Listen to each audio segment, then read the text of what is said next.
एक सज्जन हमसे डिबेट में कहने लगे कि साहब हम तो काल्पनिक मानते हैं। तो एंकर ने कहा भाई ये तो काल्पनिक मानते हैं। तो हमने कहा कि मुस्लिम थे वो।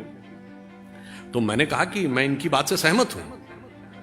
तो एंकर ने कहा कि आप क्या कह रहे हैं, आप इनकी बात से सहमत हो? मैंने कहा हाँ, मैं बताता हूं क्यों सहमत हूं। हमने कहा 4 भाई थे, राम लक्ष्मण भरत शत्रुघ्न, और राजा दशरथ उनके पिता थे।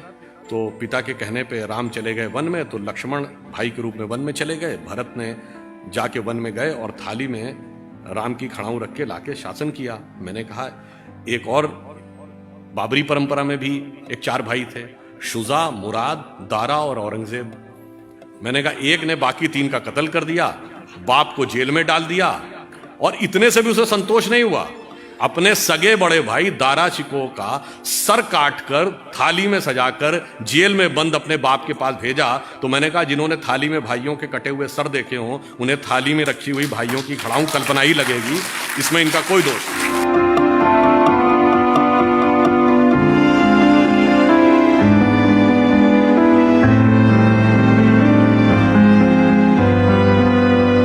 भगवान राम 4 ही भाई क्यों थे?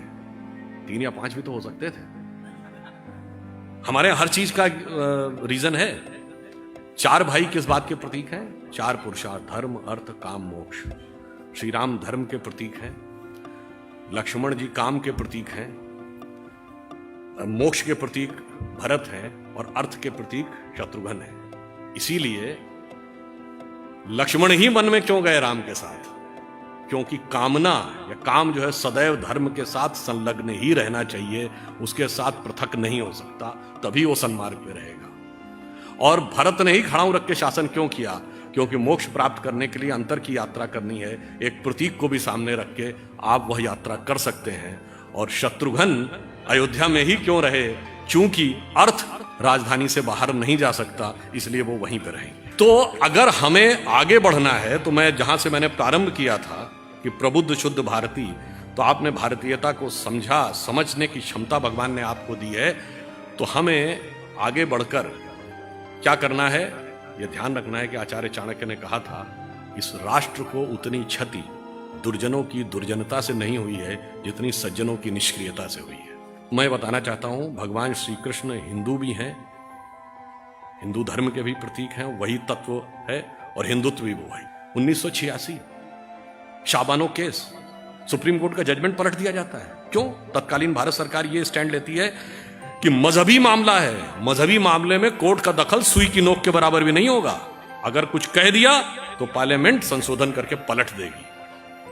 और अगले वर्ष जब श्री राम जन्मभूमि का विषय आता है तो कहते हैं भगवान कहां पैदा हुए, इसमें तुम्हारा सुई की नोक के बराबर दखल नहीं होगा। अदालत में साबित करना पड़ेगा, कागज और सबूतों पे साबित करना पड़ेगा।